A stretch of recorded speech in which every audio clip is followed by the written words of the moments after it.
Paramashivoham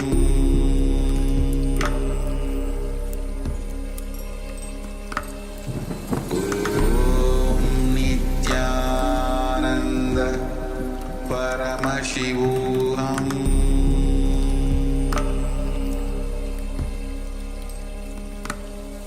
Om Nityananda Paramashivoham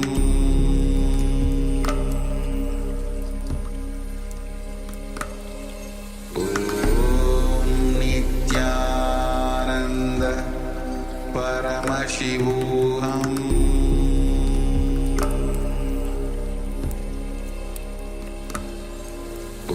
Om Nityananda Paramashivoham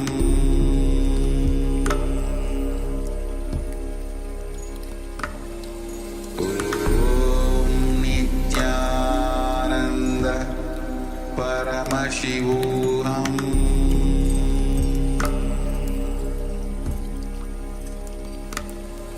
Om Nityananda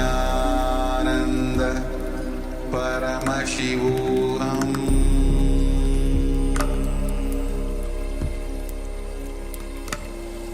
Om Nityananda Paramashivoham. Yes, you can relax now. Slowly, very slowly, you can remove your eye bands and gently let the light come back into your eyes. And while it's still fresh in your mind, take a moment to share with us what was revealed to you for this second round of power manifestation, the power of third eye vision. To share with us what Paramashiva, what Swamiji revealed to you, the details of the image that we displayed for you. Please go ahead and share.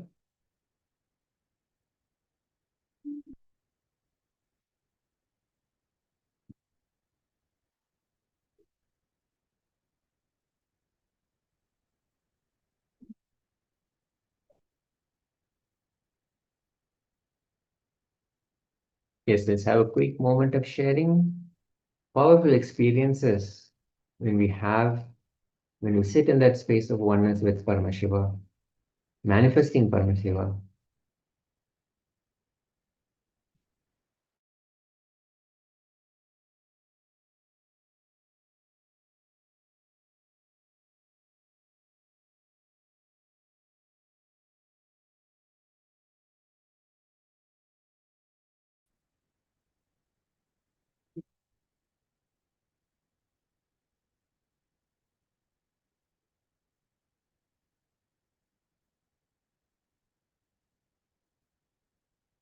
Right.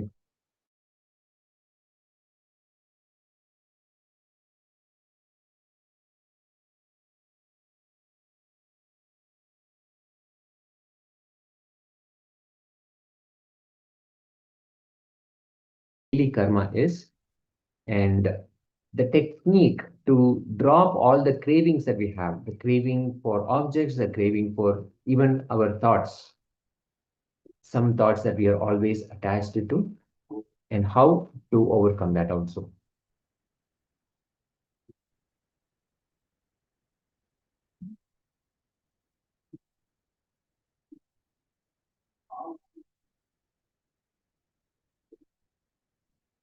Yes, I'm just going to give a few moments more chance for people to share before we move on to our first segment in our program for today, which, as my colleague just mentioned, my co-acharya just mentioned, that it is going to be on karma. So dropping cravings and walking out of karma. And Swamiji will then be letting us know exactly what is karma. Like I am sharing a place where people gather, a public place, more tingling up the upper spine to the crown during the Mahavakya. Thank you very much for sharing that. All right, so let us bring back the image once again. So the image that we had displayed for you for this second round of power manifestation. I'll bring you back in just a moment. Yes, so this is the image that we had for you. We also have, with each breath, I felt tingling in my body. With each breath, so repeating again. So yes, this is the image that we had. So as you can see, it is quite a number of different deities, and they're all placed up on what looks like some sort of a stepwise display. You can see many different deities, many different. We have the red cover on the display itself. We can see some flowers, golden flowers on the left-hand side, and many colors, very colorful deities, all different colors. We have purple, we have blue, we have green, we have yellow, red. So all of these different colors. Yes, and this is the traditional Golu display of different deities that is done during the Navaratri, the 9 days, the 9 nights rather, of Devi Paramashiva Shakti's conquest against darkness. And each deity even each image here represents a conscious being at varying conscious levels. So it's a very powerful message within this beautiful display. And yes, and definitely, Matthew is saying people gathered here to do deities. Yes, absolutely. This is actually a place for gathering. So what happens typically is temples and houses alike will have this display of deities in that array, and people gather, they worship, they actually sing bhajans, sing songs, devotional songs.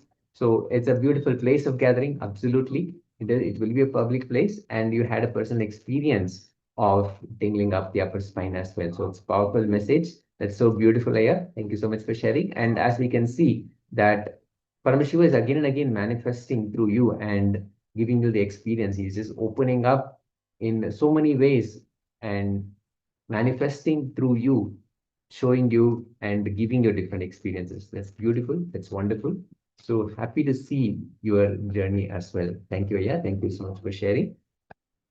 All right, so now let us enter into this first segment of the day. So once again, Swamiji will be taking us through. He'll be giving us a short introduction to drop the cravings and walk out of karma, and then telling us in detail what exactly is karma. So let us come to the space of listening, sit comfortably, head, neck, and spine in a straight line, and let's begin.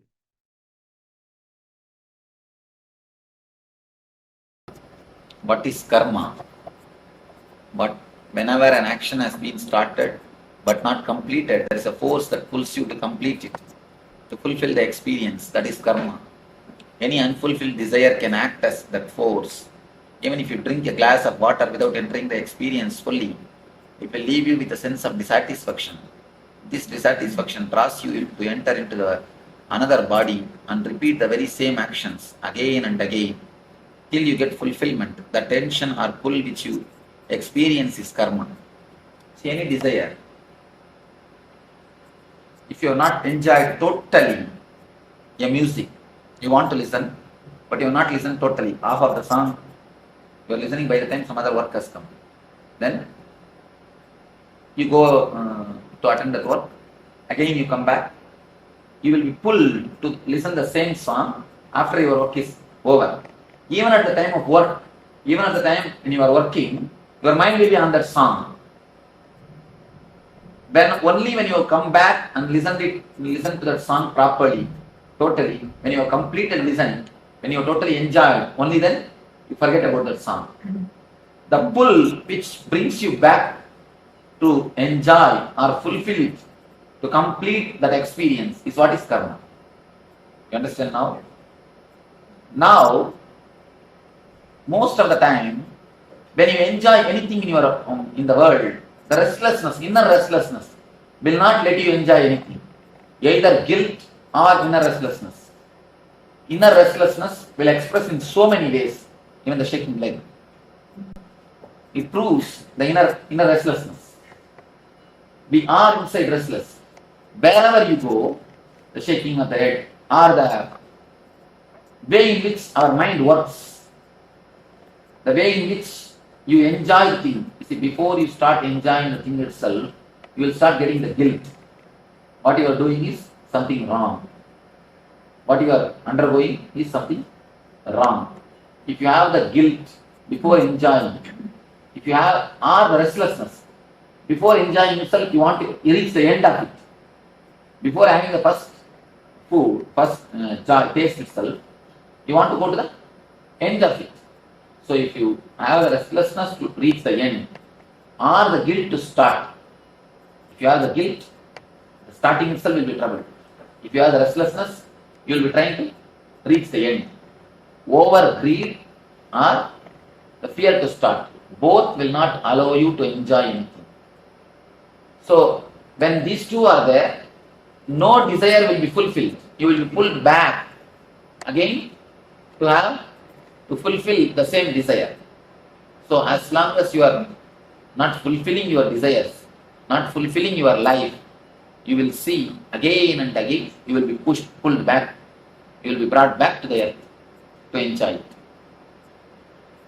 This is the explanation which I give for karma. Karma is not a fate or vidhi as you call it. According to my experience, there is no such thing as vidhi. The future is left completely open by existence. It is we who decide. If you live the present moment fully, without worrying about the past and the future, fully, deeply, truly, that is enough. You can free of karma. Karma cannot touch you. Drop the restlessness and drop the guilt for anything. Then you will see. You will be totally in the present moment. You will be totally able to receive it. You will be totally able to live it. Then no karma touches you. You will go beyond the karma. Do you understand?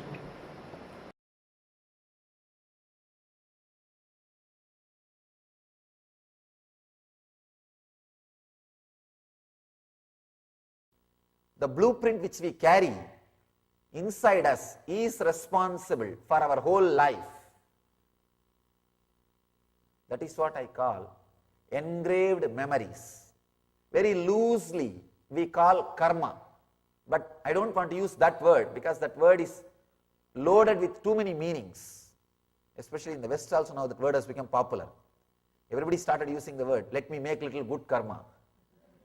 Let me make some good karma.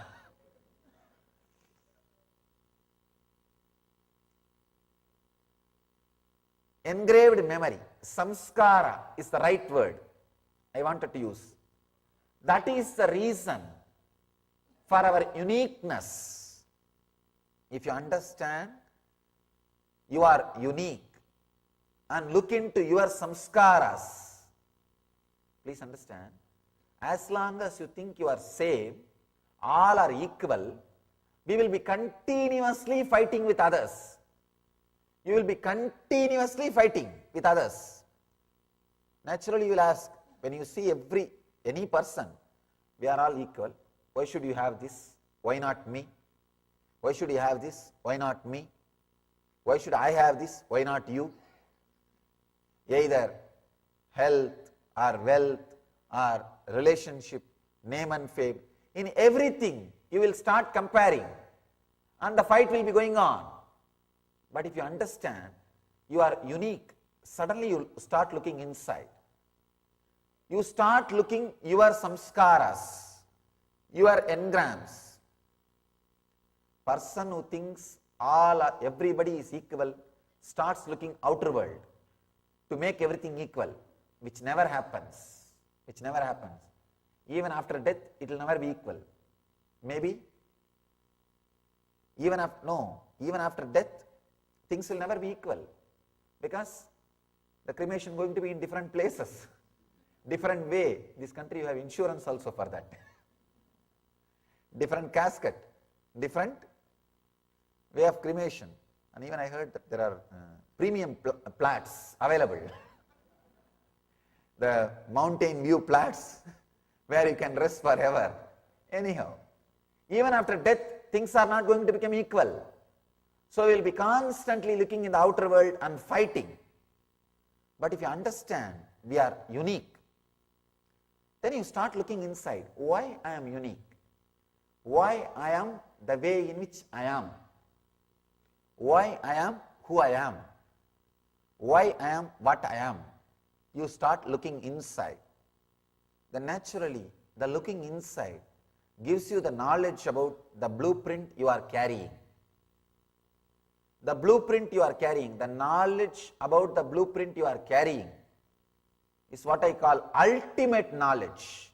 Please understand. Person who has a knowledge about the blueprint which he is carrying will never suffer. That is the end of the sufferings. In the Vedic tradition, we have something called Salokya Mukti, means living in the world where the God is, almost like a heaven, the heaven concept. In the heaven, there is no suffering. You may have body, you will live like everybody else. And there are so many descriptions. I don't know which description is true. So each civilization has its own description. The civilizations which lives in a very cold weather, they visualize their heaven as a hot place, warm place. The civilizations which lives in the hot place, they visualize their heaven as a very cool place. So each one has their own visualization. I can say it must be air controlled. For a person who is from a hot country, it is cool weather. For a person who is from cool place, it's a warm weather. Anyhow, they may have body, they will have everything, but no suffering. Please understand. I want you to know one truth. This is not a fantasy. This is not a fantasy. Patanjali is not a person to promote fantasies. He's a great scientist. When he says there is some solid truth behind it. See, if the same thing is said by Vyasa, I wouldn't have accepted. Because Vyasa writes all kinds of mythological stories. He goes on explaining so many Puranas, so many stories. The same thing is said by Vyasa. I may not have said it is a fact. I would have said it may be truth, but not fact. There is a difference between the two.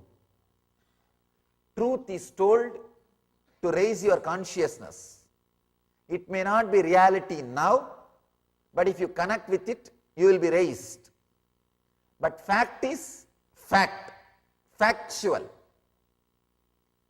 With Vyasa, sometimes the truth and fact differ. But with Patanjali, he is very logical. The truth and fact is one and the same. He says, a person who has a knowledge about the samskaras, engraved memories, who can look inside, lives without any suffering. Please understand, he is using a beautiful word. He takes birth only due to the seeds of desires that are latent. You will have the body. See, if you understand all the samskaras you carry, if you look inside and understand your uniqueness, suddenly you will see you will not have any suffering. You will be living only with the latent desires. See, life lived just to fulfill the desires will never have suffering. Life lived with fear-based samskaras will have suffering. He says, Patanjali says, there is a life possible only with desire, without fear. You need to understand this. We know the life which is fear and greed. You have a greed, and if that greed is not fulfilled, or if you are afraid it may not be fulfilled, you have a fear. Even if it is fulfilled, you have a fear. It may not stay with you forever. You have a fear. So you understand a mental setup with fear and greed. But Patanjali says there is a mental setup possible just based on desires. It will be fulfilled. If it is not fulfilled, you know it is going to be fulfilled, so you will be waiting. That's all. See, the fear comes into play if there is a time limit. For example, you want to have such and such a kind of a food. So naturally, what will you think? I should have before I die. So when you are not getting the food this moment, constantly you will have fear. Before I get the food, if I die, what will happen? I should get the food before I die. So naturally, the network of your mind, software of your mind is written with fear and greed intertwined. Fear and greed of the binary of your inner software. 0, 1, 0, 1, 0, 1, 0, 1. Fear, greed, fear, greed, fear, greed, fear, greed. But Patanjali says, by understanding your samskaras, you can live without fear. What is that understanding? Please understand. He doesn't have to tell a lie. He has no vested interest. He is a much more authentic scientist than any scientist, because even scientists are funded by some corporations or some people who have vested interest. So their research findings has to either completely turn or bend slightly towards the people who are funding their interests. But here is Patanjali. That is the beauty of our Vedic tradition. The people who are doing research and development in the Vedic, in the inner science, they say no funding. We will live a simple life, the utter simple life. 9 years I lived that life. 9 years I lived begging and eating, sleeping under the trees, going to different temples and monasteries and meditating. I won't even stay in the same monastery or same temple or same village, because the person who start giving me food, now I will be bound by that person. So the tradition says you can't eat in the same house more than 3 days. If you eat more than 3 days, your research and development may be corrupted based on the person who gives you the food. I mean, the Eastern tradition we care so much, and very logical. They care so much about from whom you eat, who takes care of your day-to-day needs. It's very carefully analyzed, and that plays a very major role. I want you to know an incident, very beautiful incident. In Mahabharata, if you know the Mahabharata story, you can enjoy what I am saying. In Mahabharata, there was a great, wonderful character, Bhishma. I can never think Mahabharata can be imagination, because such a powerful depiction of the characters. No brain can be so evolved to create that kind of fantasies. No brain can be that evolved to create that kind of fantasies. So it must be factual. Astras on him, on Bhishma, and he is just lying in the war field, but Bhishma has a power.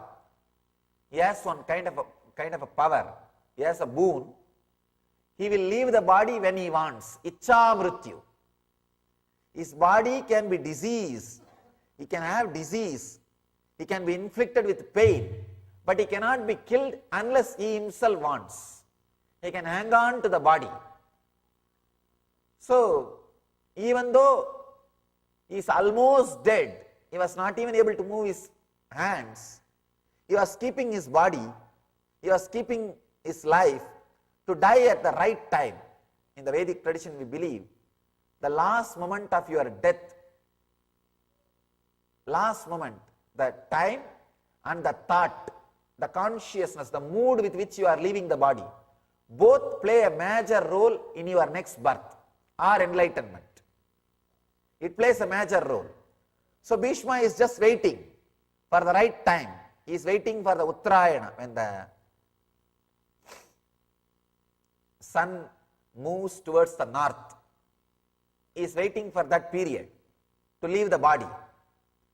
But all the war is over. Dharma won the war, Dharmaraja. Now they are going to be coronated. They are going to sit in the throne. They wanted to take the blessings of Bhishma because he is the grandfather. All of them, all the Panchabandavas, Draupadi and Krishna, all of them are going and touching the feet of Bhishma, asking him to bless that they will rule the country blissfully. They will run the kingdom. Bhishma blesses. Not only he blesses, he gives beautiful set of teachings, amazing teachings. How to run a kingdom. I can say the depth he looks, it's a textbook for politicians. Textbook for politicians. If you want to know about Vedic politics, how a politics is done with a Vedic mind, with a Vedic understanding, in Vedic civilization, read that book. He gives a beautiful set of teachings. How that idea of protecting and serving is very beautifully expanded. He gives amazing teachings. Once the teachings are given, Draupadi just laughs in a very disrespectful way, in a very careless way. She just laughs, giggles. Nobody was able to understand why she is giggling. Bhishma just looks and says, "My dear daughter, I can understand. I can understand why you are laughing." Then suddenly Draupadi realized that she disrespected Bhishma. She wipes her tears and says, "Father, you know why I laughed. I wanted to really ask you. I want to tell you. You know so much about Dharma, so much about what is right and what is wrong. But how did you keep quiet when I was abused, when they were pulling my cloth in front of you in the court?" In the court of Duryodhana, Draupadi was abused. They were pulling her clothes, trying to make her naked in the court.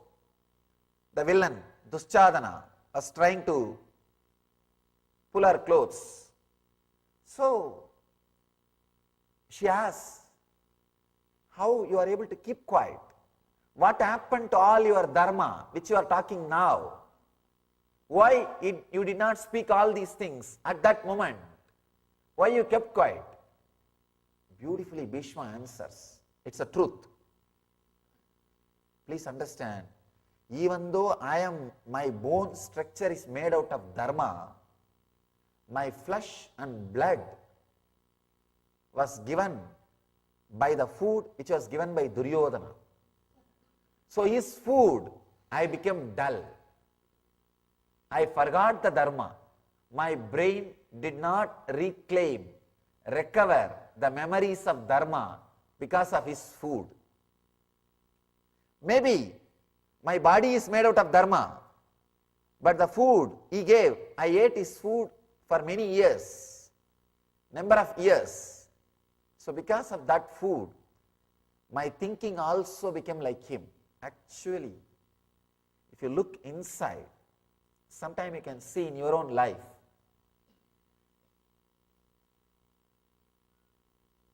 For example, if you are a top level administrator of some company, if you are heavily paid by your boss and you are an inner circle of your boss, you can see very clearly, even though it is not dharma, it is not right, you don't feel disturbed at all to think in the way or the language of your boss.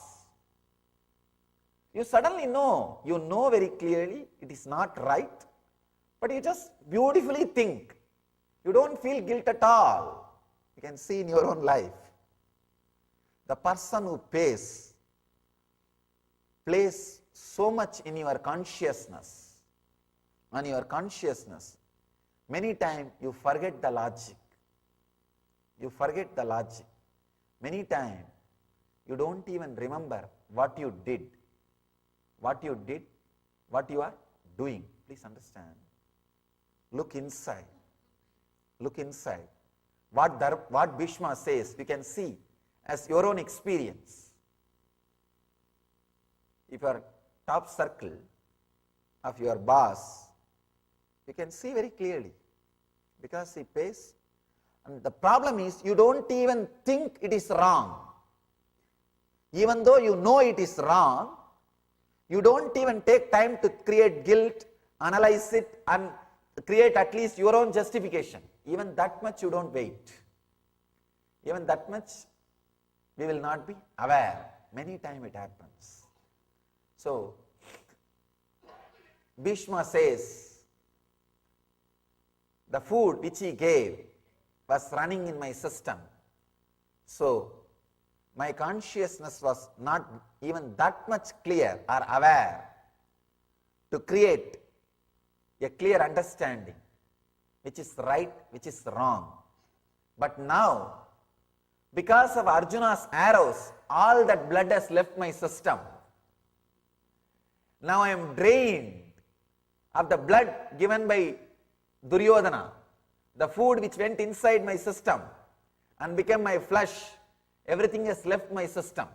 Now I am myself. That is why I am telling you the truth. I am giving you the law, how to run a country, how to run a whole system. I can say that law book which Bhishma gives is directly based on the law of the cosmos, law of the whole cosmos. I can say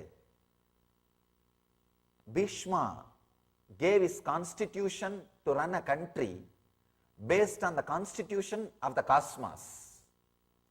Just from that very own understanding, he created the constitution. It's an amazing constitution. I had chance to go through. Clearly defines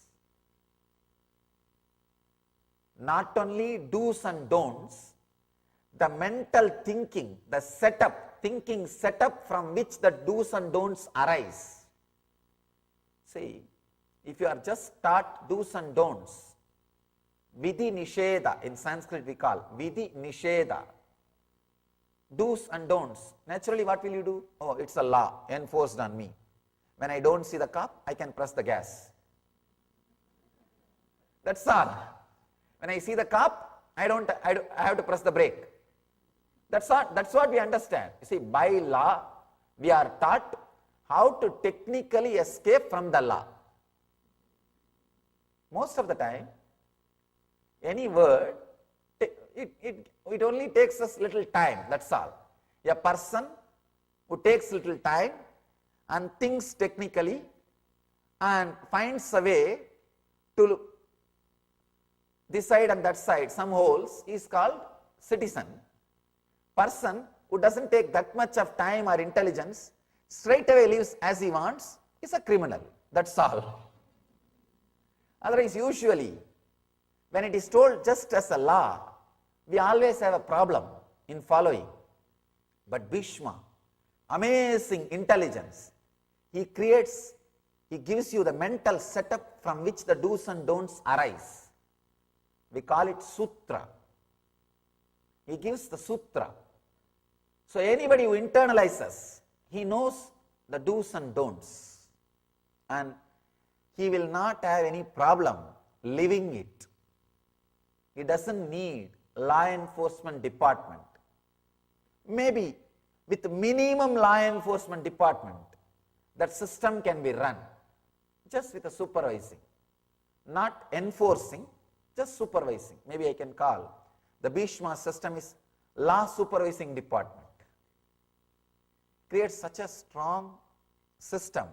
He says, now all that old blood has left me. I am new. That is why the dharma comes out. So be very clear.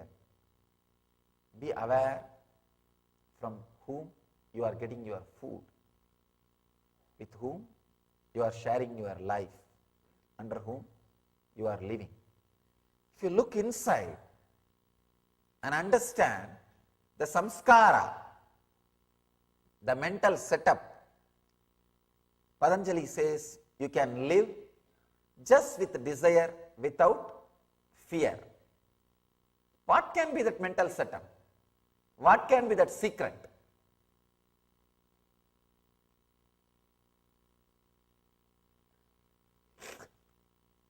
He says the person who understood that secret, in the last few sutras, he very beautifully describes the 18th sutra. He says, Virama pratyaya abhyasa purva samskara seshonyaha. He says,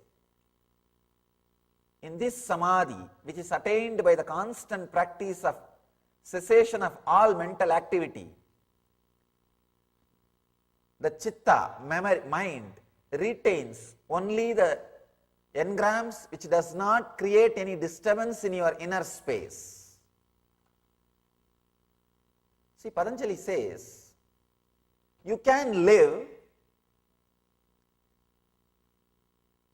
with your regular life with engrams which does not disturb your inner space without any fear. I can say Patanjali is the only hope for the whole humanity.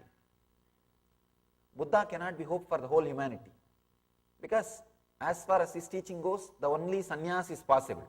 Sannyas is the only path. That is why thousands and thousands of people have become swamis, sannyasis. Then who will run the country?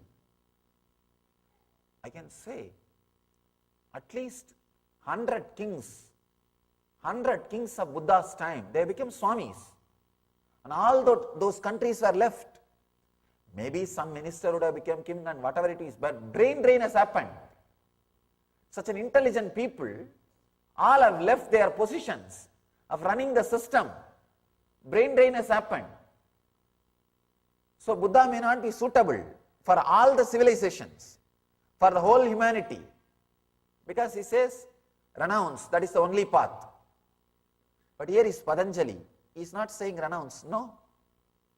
He says it is possible to live with samskaras, with engrams, without fear, without disturbance. How can that be? How can that be? What kind of mental setup we need? What is the secret? He says very beautifully, when body-mind identification is overcome,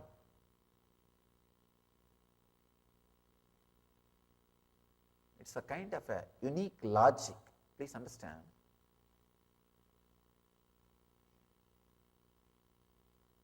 If you understand few secrets of this Patanjali Yoga Sutra, a unique kind of a mind gets developed. A kind of a mind gets developed. That mind, living with that mind itself is an amazing freedom. I have seen sometime people almost behave so illogically. That's what Patanjali beautifully says. In the earlier sutras he says, having thoughts is not thinking. Having thoughts is not thinking. Just when I was walking now, some of the devotees were talking with me and I was walking. Suddenly one lady came and fell at my feet in the front. It was naturally anybody while they are walking, if you fall at their feet, what it is? Surely it is not devotion. It's almost like gorilla attack. And I asked her, and she is not getting up, that is another one thing. It's getting delayed, I have to come for the discourse. And people are all waiting here. She is not moving. And finally 2-3 disciples have to lift her. And I asked her, Ma, do you think it is a devotion? Why don't you understand? She says, yeah, for me it is devotion only. I just asked, don't you think just if I tumble down, what will happen? She said, no, you are God, you can't tumble down. Two things. I am not saying yes or no, whatever our belief is our belief. I don't want to hurt her by saying yes or no or all those things. The logic, you see, as per our logic, if I am God, she doesn't have to come and jump on me. Standing there, if you pray, that's enough. I'll hear whatever you want to tell. I would have heard. See, you should be in any one logic. Either you should accept a logic, I am a good person who knows little spirituality, a guru. Or her logic. See, I am playing from the logic that I am a guru, that's all. She is trying to play from the logic that I am God. Even in that logic, if she is very clear, she doesn't need to jump and catch. She doesn't need to arrest me for 15 minutes. It is not needed. If she thinks, even as per our idea, if I am God, then stand in one corner and your prayers will be naturally heard. I may not hear, but your trust that I am God, that trust itself will connect you with the divine. Whom you trust is not important. The very trust is powerful enough to liberate you. Many times people come and tell me, Swamiji, I am seeing Vibhuti coming out of your photograph, Kumkum coming out of your photograph.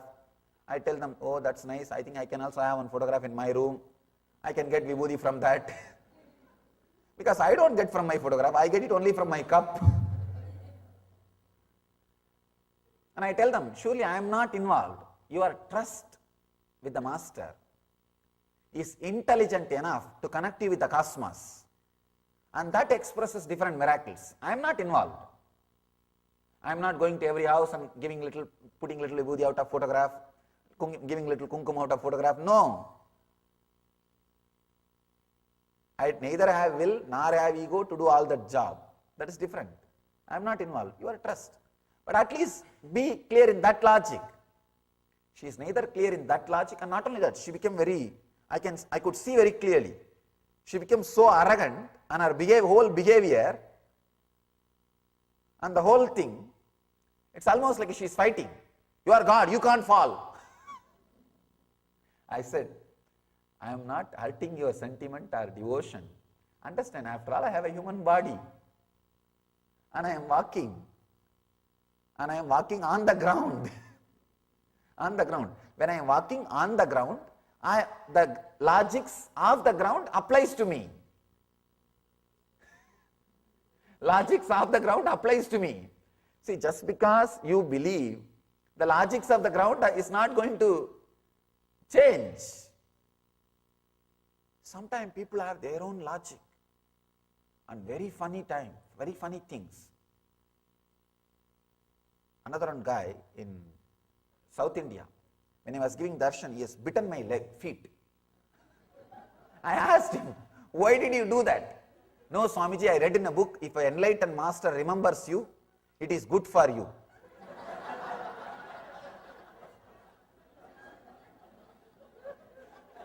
So he wants me to remember him continuously.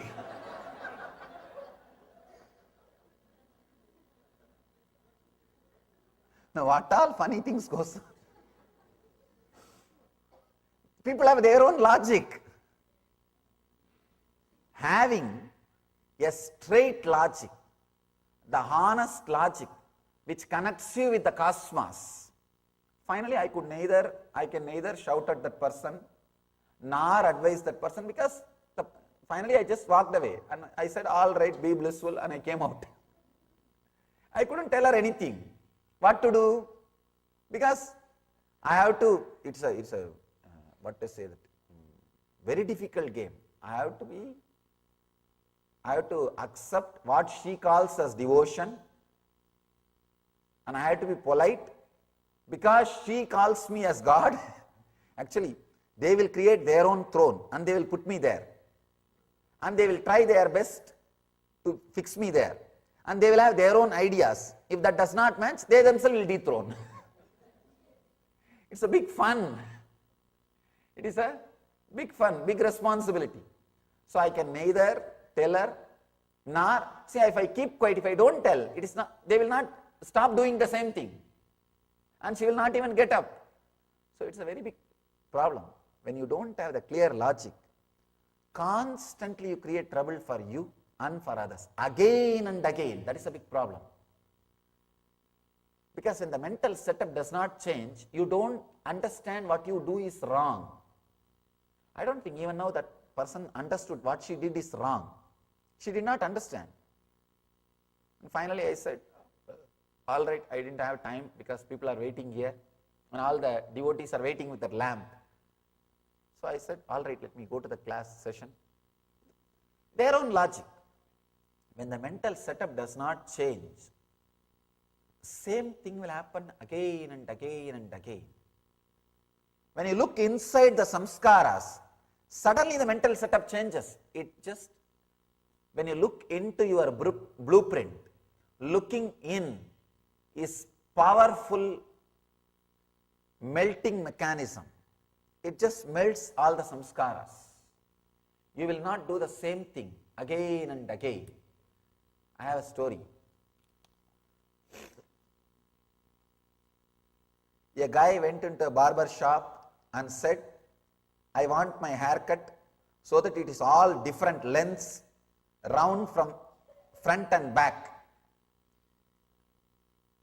There is a strange spiky bit on top and bald patches here, here, here. Barber says, I don't think I can do that. It's weird. This guy says, why not? You did last time I was here.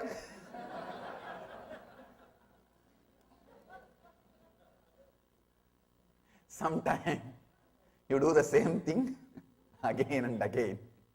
Even though you think you can't, you do the same thing again and again. The logic, the mental setup. Patanjali says, look inside. Look inside. Suddenly, the logic changes. You can live without fear, just with purely desires. See, whenever your fear attacks you, you are in hell. Whenever your desire attacks you, you are in heaven. When you are not attacked by anything, you are enlightened. Here Patanjali talks about how to live in heaven. In the next few sutras, he is going to talk about how to live enlightened. He is talking about how to live in heaven. You may think, I don't want to go to heaven, I want to go to enlightenment directly. It is possible. I am not saying it is not possible. But some people may want to live in heaven. You see, when I say heaven, I don't mean you will be shifted to some place and you will be put there.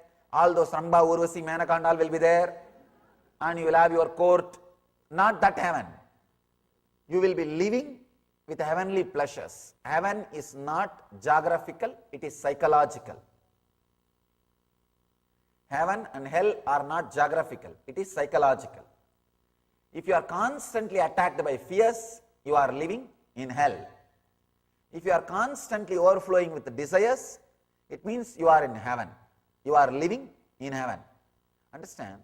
You will constantly overflow with desires only if your earlier desires are getting fulfilled and you have a courage to have desires.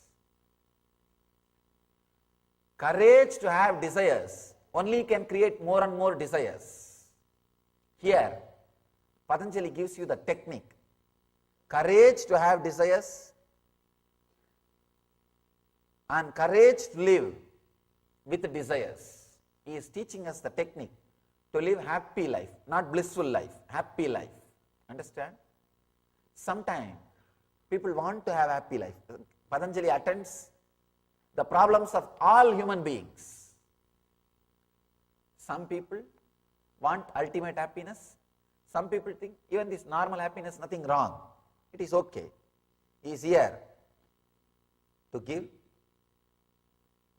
what we call normal happiness. Only one thing. Even the idea of normal happiness, if you learn it from great master like Patanjali, it will beautifully lead you to enlightenment. Be very clear, even the idea of normal life, happy life, if you get it from an enlightened person, it will lead you to enlightenment. If you get that same idea idea of normal life, happy life, from a wrong source, it may not lead you, it may not permanently make you live happily, and it may not lead you to ultimate happiness. Many times I have read many of these books on positive thinking, stop worrying, start living, many of these books. After reading, there's one more, see, till you read that book, you have 10 worries. Now after reading that book, you have 11th worry, how to stop worrying. All impossible things are taught in the name of happy life. If you want to become a bestseller, I can give you just 3 tips. Write the things which will never become, which was never practiced by you.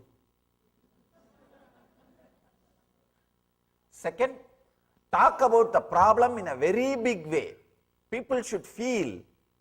See, when people read somebody else having the same problem, they feel a kind of a consoled. Nobody wants solution. Only people want consolation. When they read, when you are describing the same problem which they are going through in an elaborate way, they feel a kind of a sympathy. You become bestseller. They love you. They know they are not alone. They know they are not alone. And the third idea, never give solution even if you know. These 3, how to become a bestseller author. Very easy. Understand? How to live happy life. Even that, let you understand, listen from a great master like Patanjali, who is living blissful life. He himself is not living heaven. He himself is not happy, living happily. He is living blissfully, beyond joy and suffering. But learn from him how to be in joy, so that joy leads to bliss. Learn things from right person. Accept things from right place. I have a story for you. A boy visited his grandmother with his friend. While the boy was talking to his granny in the kitchen, his friend was eating peanuts from a bowl on the living room table. When it was time to go, the friend called out, "Thanks for the peanuts, Granny." Granny said, "That is okay. Since I lost my dentures, I can only suck the chocolate off them."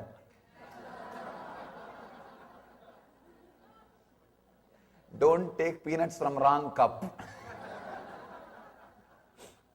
Don't take even ideas about happy living from wrong persons. Because they would have taken chocolate out of it. I have one more story. One guy was about to give a discourse. Suddenly he realized he kept his false teeth in his house. So he says, the campaigner, "No, I may not be able to speak because I have not brought my false teeth." The audience, the first row audience, one guy heard this, overheard, and he just produced one set of teeth and said, "Can you try this?" The speaker tried, and it was too loose. He said, "No, I can't." Then again, the guy said, "No, I happen to have one more. Please try this." He tried. "No, it is too tight. I can't." The guy brought one more set and said, "Can you try this?" This guy tried, and it fitted, and he gave his lecture. After the lecture, the speaker went to the guy who gave the teeth, false teeth, and said, "Thank you. I was really looking for a good dentist like you." The guy said, "Dentist? No, I am not a dentist. I am an undertaker."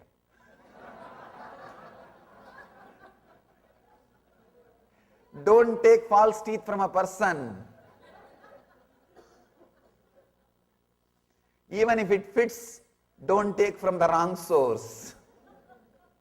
Sometimes the ideas like positive thinking may fit or may look like fitting, but don't take it from the person who is not enlightened.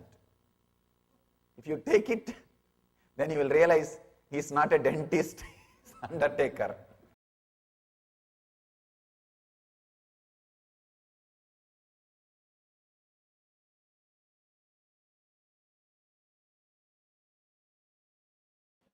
for you guys, you don't have the ability to make this body alive. Either this body is alive or it is dead. That's all. It's not under your control. But for an enlightened person, it's under his control. He can either make this body alive or he can relax.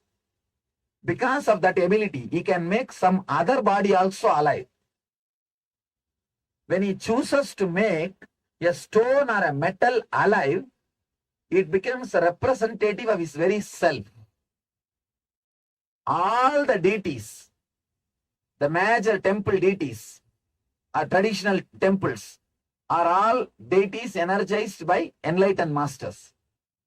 Tiruvannamalai Arunagiri Yogeshwarar, Chidambaram, Patanjali, and Tanjavur, Karuvurar, Tirupati, Kunganavar, Madurai, Meenakshi. Like these enlightened beings have energized those murtis. So it is considered the very body of an enlightened master. So disciples start serving even after he leaves the physical body, that considering that body as his own body, they start serving. They start serving. So that is the reason the deities receive the same respect of an enlightened master. So it's like whoever is initiated by Arunagiri Yogeshwara, their generation starts doing worship in Arunachala temple. They are his disciples. They take care of the master. So that's the reason you will see whatever is done to human beings, master, same thing will be done to the deity.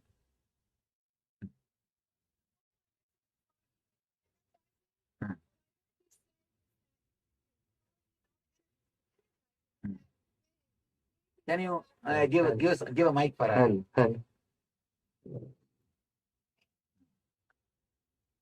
Yesterday during the Homa, what I heard you say was that in energizing the deities, that there would be an independent intelligence, that energy, your own. So if I understand you, also, when we are with the deities and serving them, they are responding to us in the same way that you could, and in the same way that Kali Devi did to Ramakrishna. Yes, same. And even after you choose to leave the body, you're still with us in those forms. Masters, even after they leave the body, they decide to stay and continuously available to disciples through the deities which they energize. That is one thing. Even during my life, my physical presence is not possible everywhere, you see. So these deities will do my work. They are my representatives. And so when you energize things for us, like padakas and whatnot, or the Padakas are more a energy center, but they will not be like an independent intelligence. But the deities will be independent intelligence. The deity takes a lot of, it's a big process.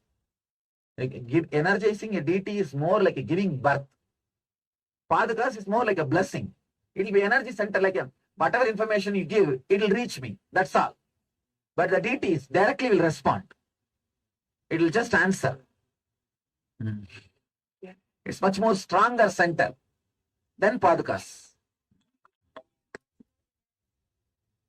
Sorry, huh? I didn't understand. But thank you for bringing them all to North America. Yes. Now you got 117. 117 have already landed in Los Angeles. And just before coming to Delhi, just before coming to Himalayas, I went to Jaipur and picked up some 70 more. 70 more marble, they are also coming. So let you guys have fun. Huh? Each temple will have something like 20 to 25 murtis. All our 15 USA temple. In USA alone, we are having 15 temple. Oh, just now we increased one more, 16. In Ireland also we are building. In Texas, Florida, Orlando, Disney World. We are trying to create a spiritual Disney World.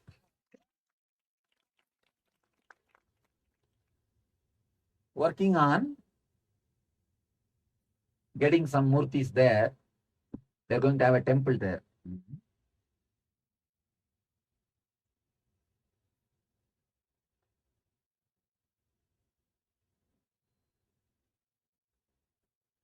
If you see our puja, our ashram routine, you will see morning they will play the song to wake him up.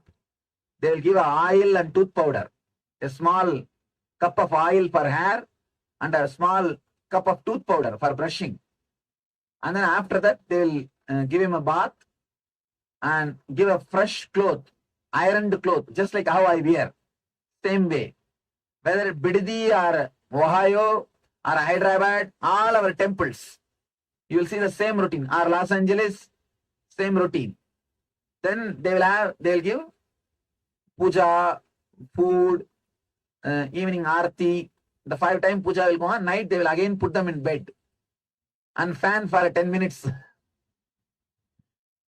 You see, this all does not add anything to him. It adds to us. Living with God, practicing the presence of God, practicing the presence of the Master is puja. It's nothing but every day remembering. See, yesterday I was telling about this click and initiations. If you decide to remind yourself every day all the clicks which happened in you, that is what becomes the ritual. Everything they do in Aarti, everything is connected to one click. So when you do that, you remember and you raise yourself to that mood. Whenever some serious low mood or depression is happening in you, if the right click is reminded, that's a great service done to you. Because the moment you remember what will happen, you will come out. You will just come out and out. I'll today explain about this. How this karma and rituals are directly connected. How our prarabdha, agamya, sanchita karmas and rituals are connected. I'll explain.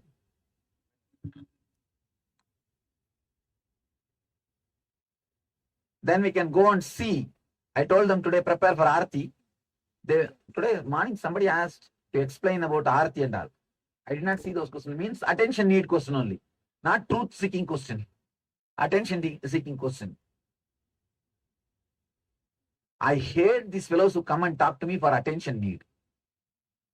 If they talk to me to know the truth, I will always answer. But I can very clearly make out in body language whether these fellows around me for seeking the real truth or seeking the attention. If they are attention seekers, I'll say, just go out. Put it in writing and give, I'll answer. Okay, then tomorrow morning I'll explain with a drawing about the prarabdha, sanchita, agamya and this, how the rituals directly eliminate those karmas, those samskaras, engraved memories and help you to come out of it. Rituals are very powerful tools, powerful techniques. Because it takes time and energy, these fools doesn't want to do, and they think they can achieve everything without doing anything. Many people ask me, you are enlightened, why should you do rituals? I tell them, because I am enlightened only, I am teaching rituals. No ritual is needed for enlightenment. Let me tell you a small story. One fellow went to the hotel, started eating, and he ate 8 idlis. 9th idli, his hunger got settled.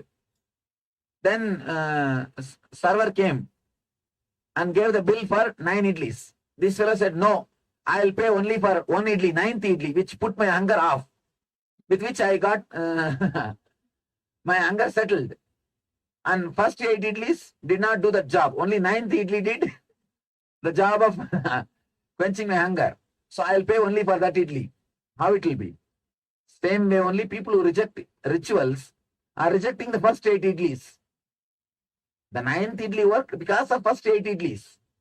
So your meditation will work because of all these rituals, not by rejecting all these preliminary things. If you reject all these preliminary things, you think that directly you can eat 9th idli. It will never happen. Whoever is thinking directly they can eat 9th idli, they will be just sitting and eating the first idli and starving. Maybe they will think that, oh, I think this much only is the life. That is why the so-called Vedantis, so-called meditators, all the fellows will be depressed. Long face. Really. Long face. As if just now they had constipation.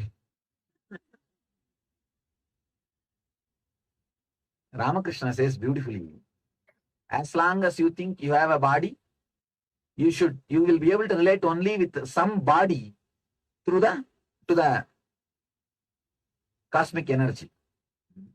Only when you lose your body consciousness, you can see divine also formless. Till then you need some form, some reminding rituals.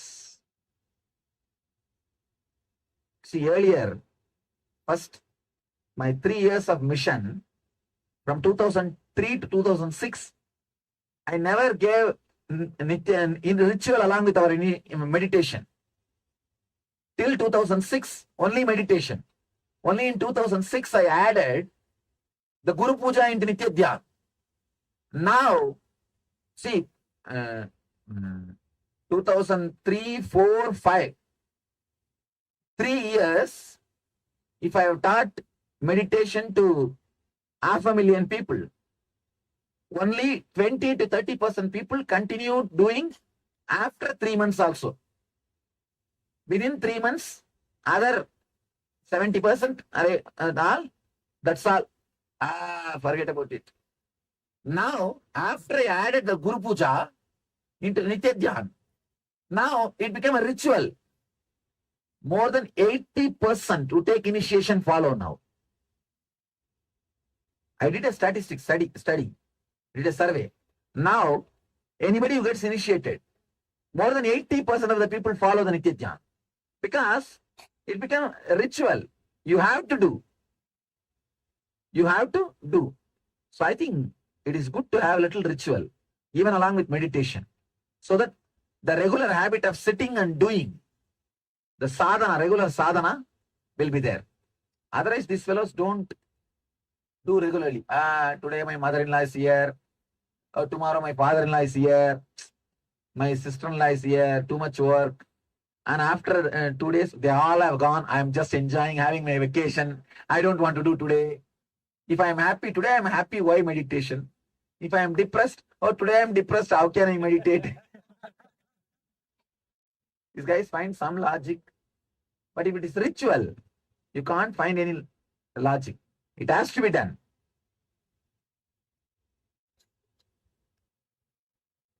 That's why I added little rituals. All right, then no other question? We can go and see the Aarti. Of course, after tomorrow's explanation, if you guys see the Aarti and if I explain, it will be much more clean, much more, you will be able to understand much more deeply than now, because that chart will give you a very logical explanation how the Prarabdha Agamya Sanjita is directly touched by the rituals. You have someone to say.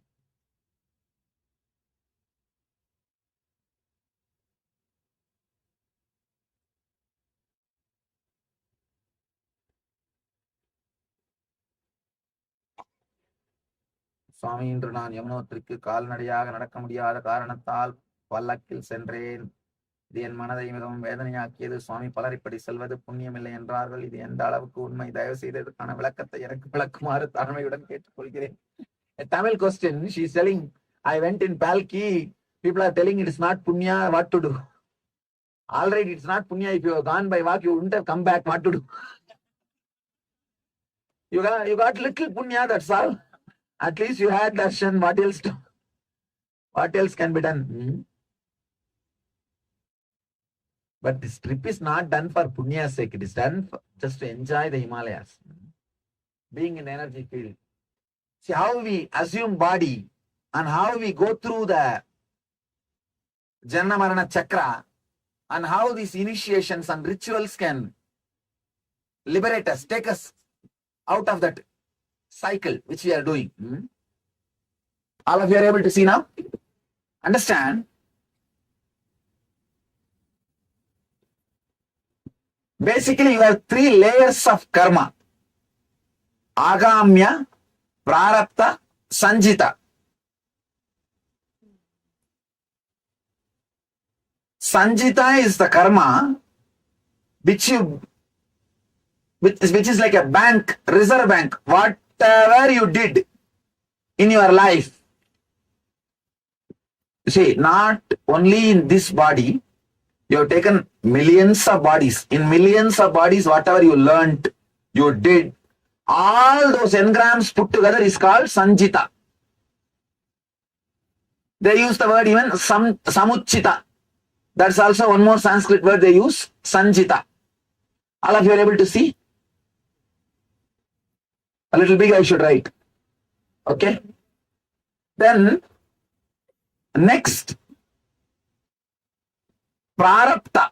Prarabdha means from this bank, you collect little bit and create your body and decide to enjoy all those karmas in this body. Hey, apne. This is Prarabdha.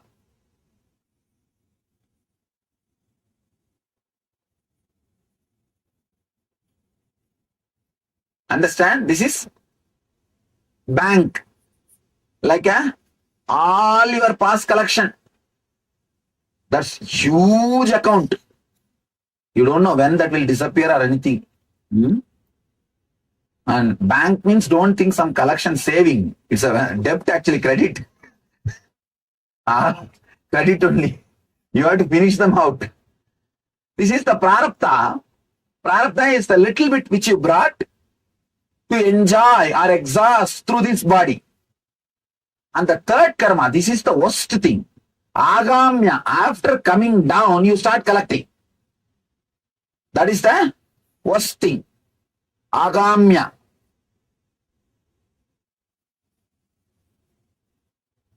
This is the past. This is present, which you are exhausting. This you are collecting for your future, adding to the Sanjita. Now, any fellow who lands on the planet Earth to exhaust, for example, here you have 1,000 karma. I'm just giving an example. When you take your body, when you assume your body, you take only something like a 10 karma. Let me finish this 10. And you come down. After coming down, you start collecting 200 karma. By the time you go back, what will happen? Your bank balances increased by 1,210. Neither you exhausted this 10 and you collected 200 more. What will happen next time by the time next time you take the body? 1,210. Then again you take 10 and come down and collect some more. This becomes a vicious circle. This is what we call Janana Marana Chakra. Continuously taking more and more and more bodies and dying, body, dying, body, dying. Now, this Prarabdha 10 karmas, while you are living, exhausting these 10 karmas, if somebody gives you the knowledge, you are not the body, you are not the mind, this karmas influencing you, the influence of these karmas over you will start coming down. Understand? For example, in this 10 karma which you brought when you took the body, I don't sleep. I'm talking something very important. There's a Tamil song, Palliyile Tungiyavan, Kalvi Ilandan. There's a Tamil song, if you sleep in the school, you will lose knowledge. Now, if you sleep here, you will lose the whole thing. I'm giving you I can say these are all the business secrets, or how the world runs, how the cosmos works. These are all those secrets. So listen properly, and some way it will enrich your life. Don't miss it. And very rare you will get somebody who will explain such a logical way where you can relate with the whole thing. So don't miss. முன்னாடி வா கொஞ்சம். See, this 10 prarabdha, for example, in this 10 prarabdha karma, if you have 3 karma which will put you in depression, means 3 samskara, 3 engram which will put you in depression. 3 engram, depression engram, we can say D, depression engram. Whenever the 3 engrams put you in depression, if you learned how to come out, this 3 will start losing its power over you. It means what? In that 10, 3 has become less. 3 has become less. Whenever you reduce the influence of prarabdha on you, you are accumulating new karma. Agamya will come down. How you know? These 3 karmas have got, these 3 some engrams have got power over you to put you in depression.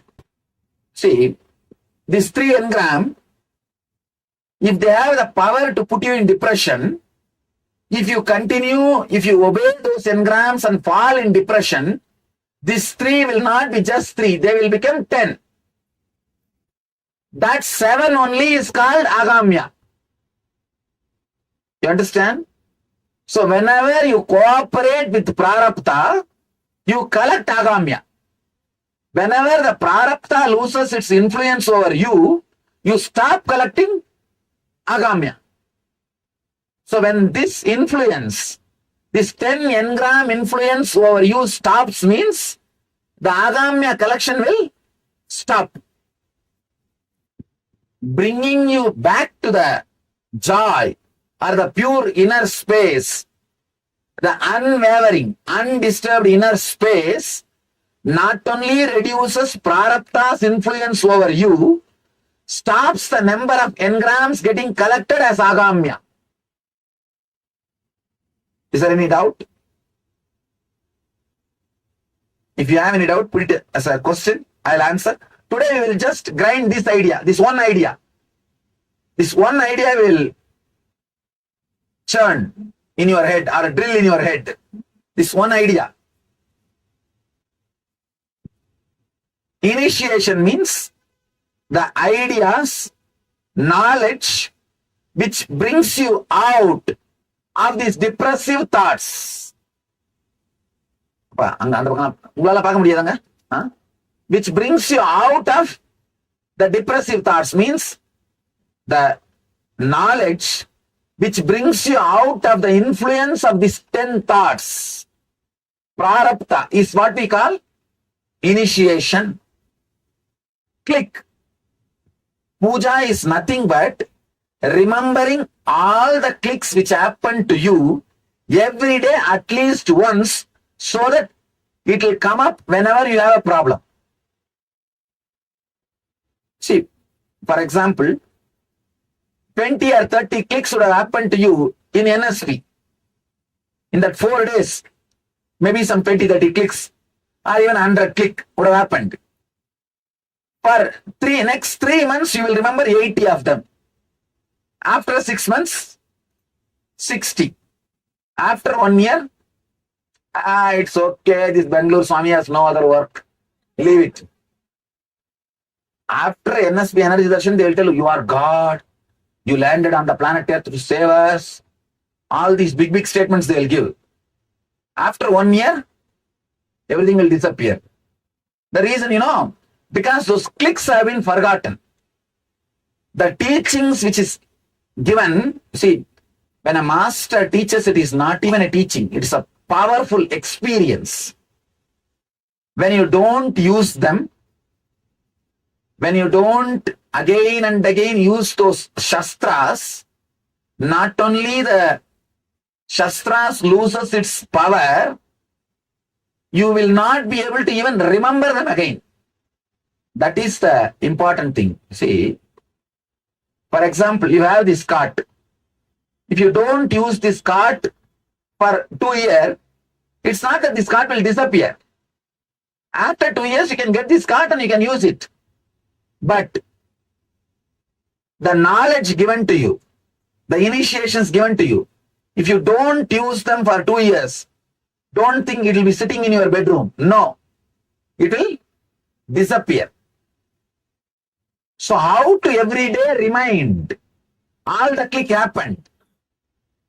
Every day sitting and reminding all the clicks which happened in us is puja.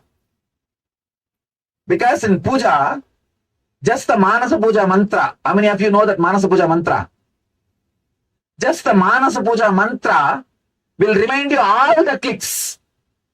All the clicks, because sorry, one item explain pannom.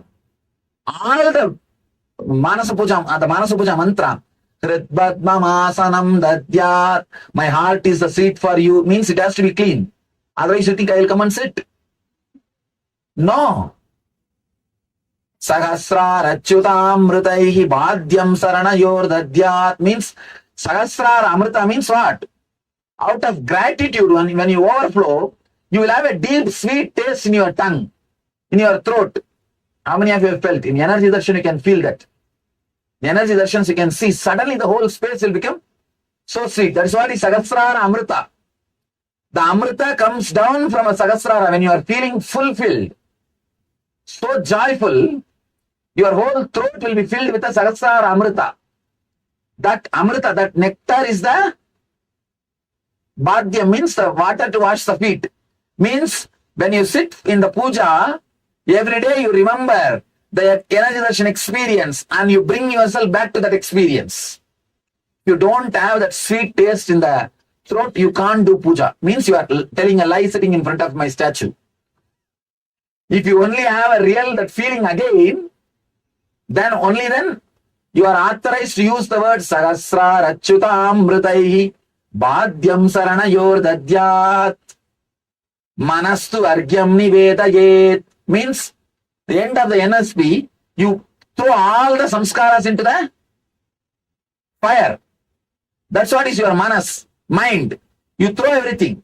Now you are remembering, yes, how I throw everything there. Now I am throwing everything at your feet.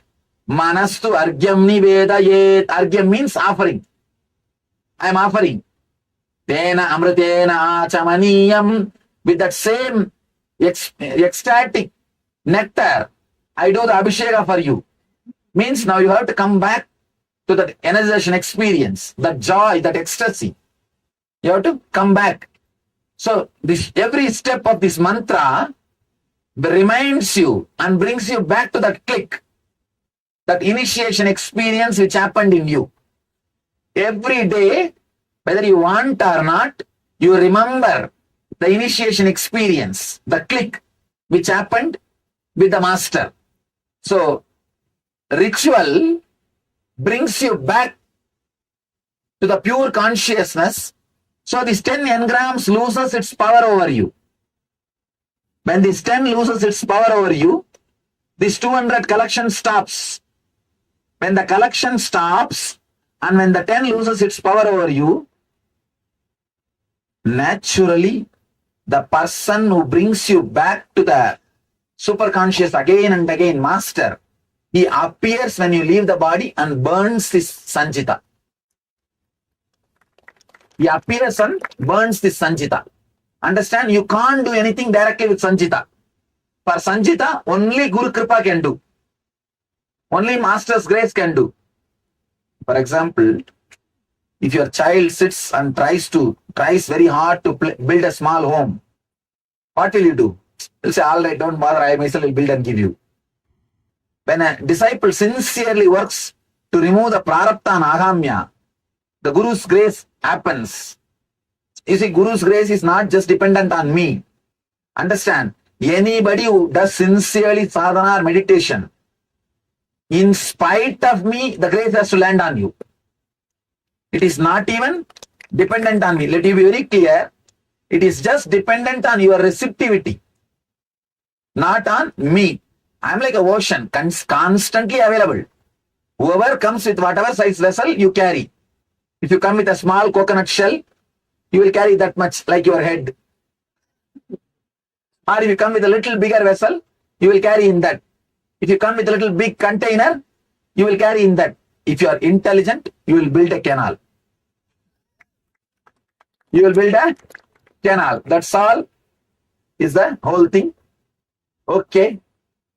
Initiation. Puja means reminding every day yourself all the initiation, great experiences happened with the master and bringing you back to that same high consciousness, same high spirit. Means now you are ready for next 24 hours drama, circus.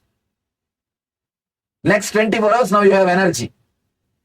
You have energy. That is the reason for puja. Altitude raises, two things will happen. If you are a joyful guy, your joy will increase. If you are continuously irritable or continuously irritated, the irritational behavior will raise. That's why take care. And one more thing, if you are feeling irritated, don't express, because that will become a strong engram. After going down, you will be shouting already and you will be biting everybody. Your family people will tell what kind of Himalaya trip this guy went. And the Swami, what he is teaching, they will blame me. That's a big problem. These family fellows, if they see the husband or wife very happy after coming to me, for that also they will have a problem. They will have so much of jealousy. This fellow is so happy, independent of me. If you are happy, independent of him or her, that is a big crime. That also will be a problem. If you are not happy, irritated, angry, then again they will blame me. What kind of meditation is teaching you? Nothing is happening. You are only shouting again.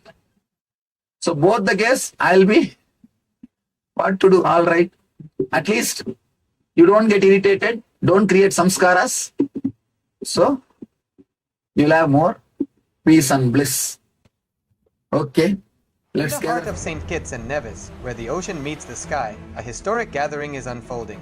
The United Ancient Nations, a global forum where the world's first and ancient nations unite to share wisdom, confront challenges, and co-create solutions rooted in ancestral knowledge. The United Ancient Indigenous Enlightened Nations represents over 160 indigenous member nations and communities, advocating for more than 300 million people across all continents. Here, ancient wisdom meets modern action, fostering international cooperation, cultural preservation, and sustainable development through indigenous leadership. Beyond dialogue, the UAN experience nurtures the mind, body, and spirit. Sunrise meditation, yoga by the ocean, and cultural celebrations reconnect us to ourselves, each other, and the wisdom of the earth. In St. Kitts and Nevis, ancient traditions and vibrant cultures come alive. This is a space for learning, sharing, and taking action. Together, we address climate challenges, preserve cultures, and shape a sustainable future. The United Ancient Nations is where ancestral knowledge guides the world toward harmony, justice, and collective growth. Join the United Ancient Nations in St. Kitts and Nevis, where ancient wisdom meets a sustainable future. Together, we rise. Established since 2002 in the United States of America, the United Ancient Nations is an intergovernmental organization currently made up of 160+ members and indigenous nations. The UAN and its work are guided by the purposes and principles contained in its founding charter. The UAN is a manifestation of the profound connection amongst indigenous peoples across the world, including African, Andean, American, European, Caribbean, Oceanic, and Asian regions, rooted in shared wisdom, sustainable practices, and deep reverence for the earth. The United Ancient Nations serves as an international cultural and diplomatic organization focused on uniting indigenous cultures globally. Our governance structure is council-based without territorial claims, led by a collective leadership through our General Secretariat. As a non-state entity with UN-style advocacy, we focus on several key areas: cultural and digital heritage preservation, indigenous diplomacy, revival of indigenous knowledge systems to solve humanity's problems, global peace, environmental preservation, health and wellness, sustained economic development, indigenous and cultural tourism. While the UAN represents numerous indigenous cultures, the United States of KAILASA serves as the first indigenous nation specifically for Hindus. KAILASA's mission is focused on the revival of the ancient enlightened Sanatana Hindu civilization with a formal governance structure including a head of state, ministers, and ambassadors. Under the leadership of SPH, Supreme Pontiff of Hinduism, Bhagavan Nityananda Paramashivoham Level.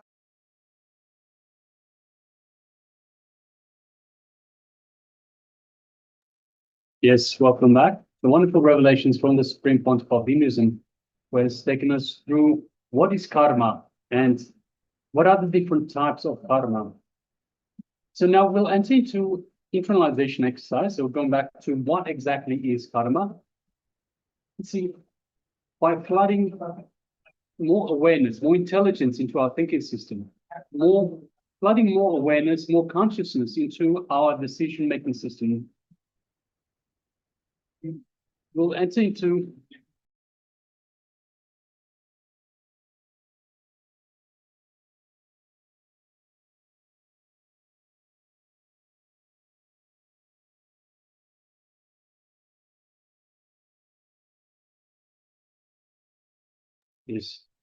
apologies for the technical glitch. All right, so let us enter into this internalization exercise. You'll take part in a number of steps. First step is, see, if we understand that we are unique, then we can start looking inside. So we are unique, we can start looking inside, identify who we really are. Start looking inside, then ask yourself, why am I unique? Why am I in the way in which I am? Why am I who I am? Why am I what I am? So let us take a few minutes and go through this first step. So let us start looking in and asking ourselves these very questions. I'll be displaying these questions for you. You can gather a pen and paper so you can start writing down the answers to these questions as well. So not just ask yourself, but start writing down the answers to these questions. Why am I the way I am? Why am I unique? Yes, go deep into these questions. Authentically look inside and see, I am unique. What makes me unique? I am this way. I am maybe feeling like I'm capable of certain things, but I'm not capable of certain things. How? The way in which you are. Why am I the way in which I am? And why I am, who am I? Like what attributes, what qualities I have created for myself, and why I am what I am. What are the things that I do? Why do I do things, think about things, perform actions in a certain way, always which defines who I am and what I am. So all of these things, if you are able to look inside deeply and understand, you'll come up with authentic answers from within. So let us start.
Yes, let us now move on to the second step. Are you fully conscious of every action you engage in? Are you aware every moment of your life? So just take a few minutes and reflect and scan your actions throughout the day. Are you fully conscious of every action you engage in? Are you aware every moment of your life? Scan your actions throughout today. Let us continue.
So let us understand what really is karma.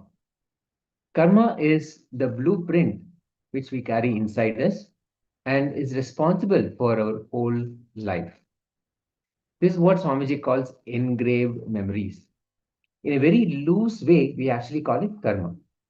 A person who thinks everybody's equal starts looking at the outer world to make everything equal, which never happens.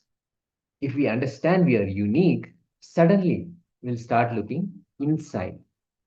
The person who has the knowledge about the blueprint he is carrying will never suffer. In fact, the knowledge about the blueprint that we carry is the end of all our sufferings. The looking inside gives us the knowledge about the blueprint. The knowledge is the ultimate knowledge. Swamiji calls this the ultimate knowledge. So let's understand the person who has the knowledge about this blueprint, which he is carrying, will never suffer. So that's the profound revelation, the profound truth that Swamiji is sharing with us. If we look inside, when we look inside, and when we identify the blueprint that we are carrying, that is the end of all our sufferings. The blueprint is the reason for our suffering, the way we are, how we are, all of that. So the profound revelation that Swamiji has given us, and also the direct technique, the direct process that will take us out of all sufferings, remove all our sufferings. All right, so let us enter into the next internalization, which is the types of karma. So it is on the types of karma. So understand that karma itself. So we don't understand karma the way Swamiji is teaching us, the way karma really is, because of the Western influences, how the society has told us that if you do something wrong, then karma will come back and bite you, so to speak. So it doesn't work that way. See, karma can guide you to have a blissful life. Let us cognize, are we celebrating our life happening as it is now? Completion is celebrating our life as it is happening now.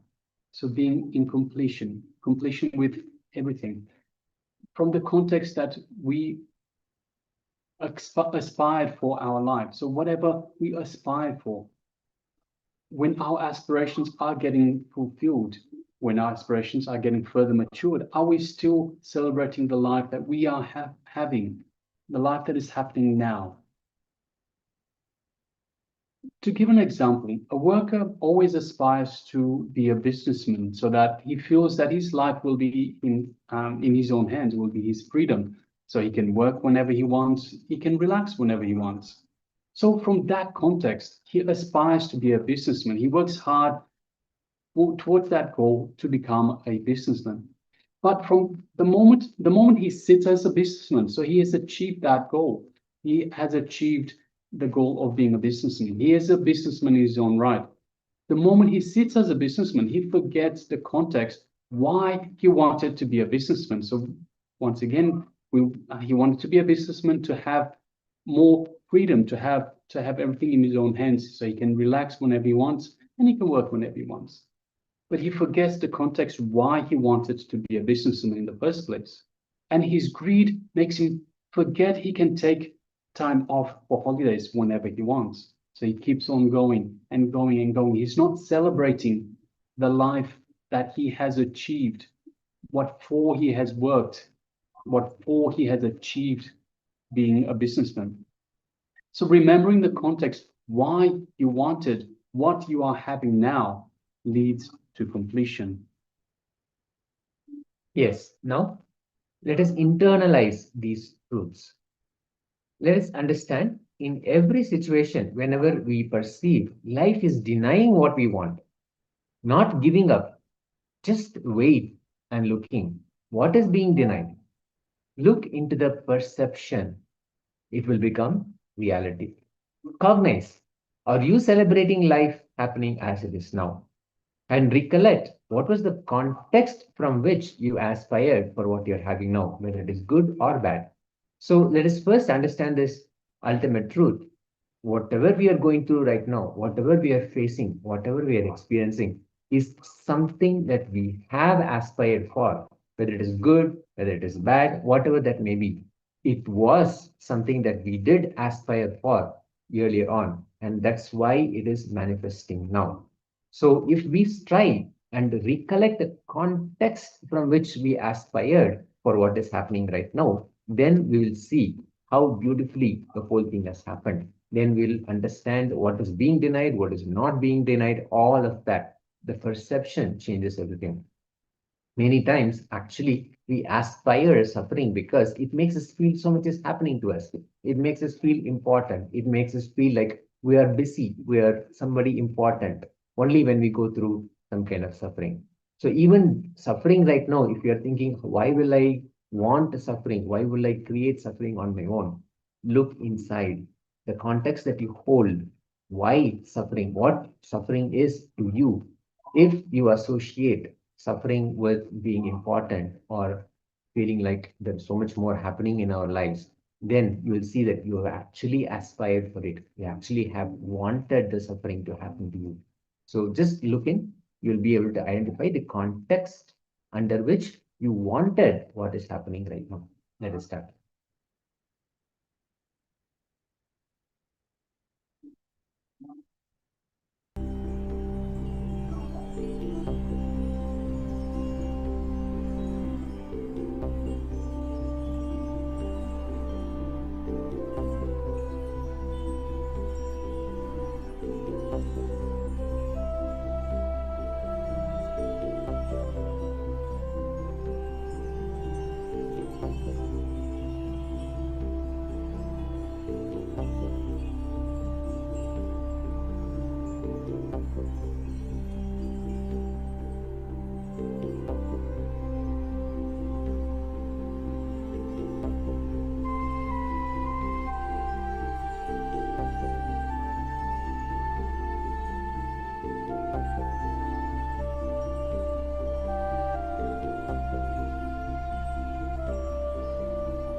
Yes, you can relax from that visualization exercise.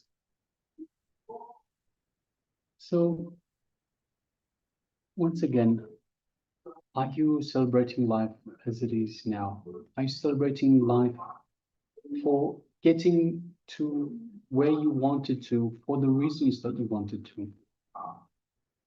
If you haven't finished the internalization exercise, you can finish in your own time. Please make sure you write it down and continue with wherever you have gotten up to.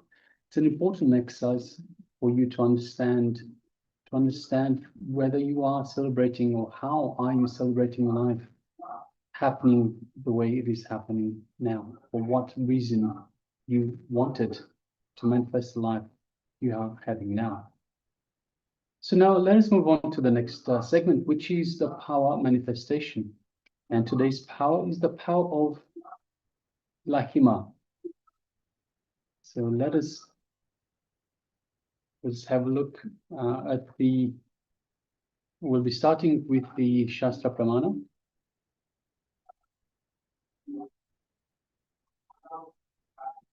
Yes, so the Shastra Pramana on the Ashtamaha Shaktis, as given by Paramashiva in the Shiva Samhita, chapter 5, verses 76 to 78. Maranam kadyate tena sakena pina kadyate tasya syat parama siddhir animadi guna prada vayu sanacharate dehe rasa vriddhir bhave dhruvam akasha panka jagala pityujasamapi vardate. Death is eaten by him. He is eaten by none. He manifests the highest powers such as Anima, Lahima, Mahima, etc.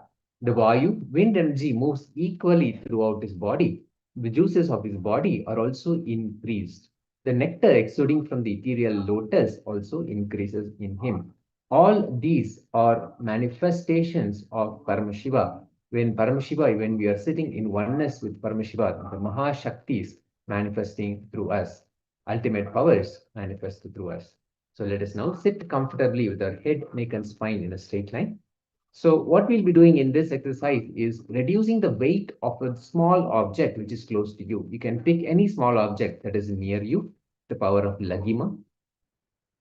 So let us pick an object and first measure the weight. Check the weight on the object first. You can use a kitchen scale or a small scale that is easy for you to measure the weight immediately. If by any reason you do not have a measuring scale or you will not be able to use a phone as a measuring pad, what you could do is simply pick up an object and then see and then write down immediately how you feel. What is your feel for the weight? You can say something like this feels like this is 20 grams, something like that. So you can pick up an object and you can weigh it immediately and write it down, note it down before we start this, because after the manifestation, we will be measuring this one more time. So let us sit comfortably with our head, neck, and spine in a straight line. After you have taken the measurement of the object, sit with the intention to manifest Paramashiva. Yes, if you have any questions at any point, you can let us know in the chat.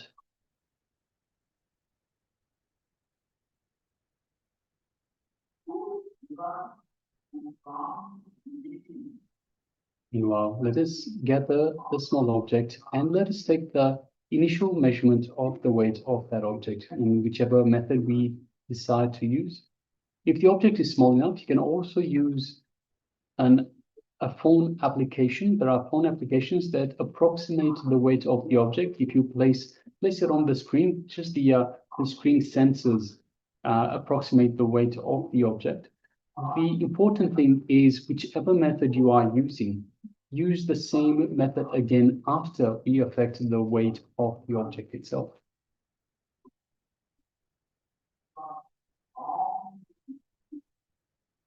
Okay, let us chant Mahavakya intensely, again and again, bringing us to that space of oneness with Paramashiva, reminding ourselves our original true state, our ultimate. Om Nityananda Paramashivoham. Om Nityananda Paramashivoham. Om Nityananda Paramashivoham. Chant intensely. May Paramashiva manifest the power of Laghima through all of us. Let us start. Paramashivoham.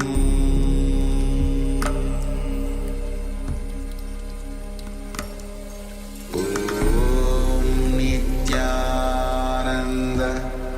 Paramashivoham.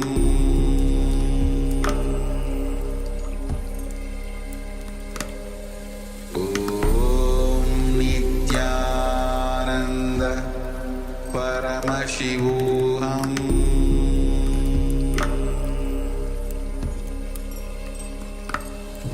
Om Nityananda Paramashivoham.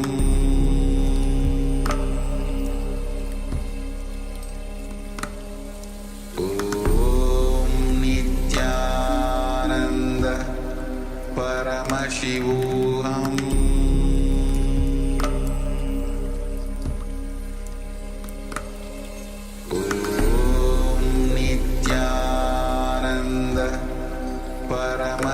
Paramashivoham.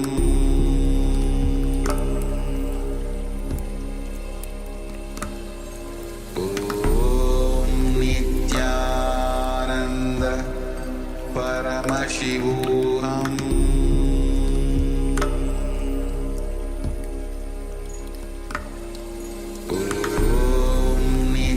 Nityananda Paramashivoham. Paramashivoham. Om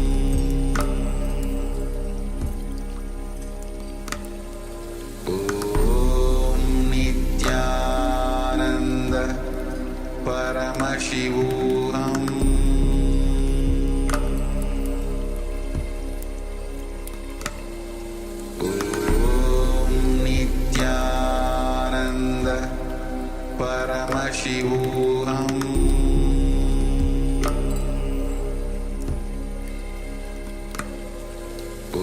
Om Nityananda Paramashivoham. Paramashivoham.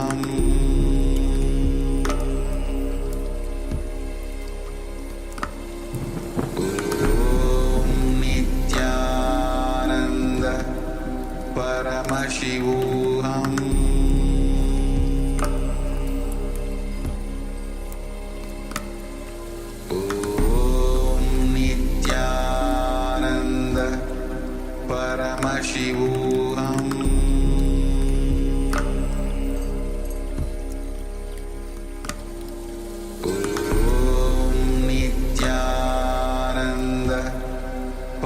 Paramashivoham.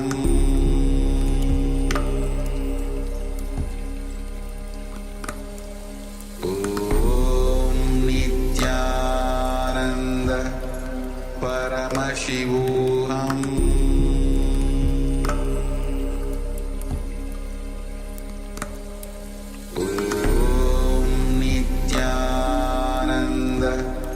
Paramashivoham.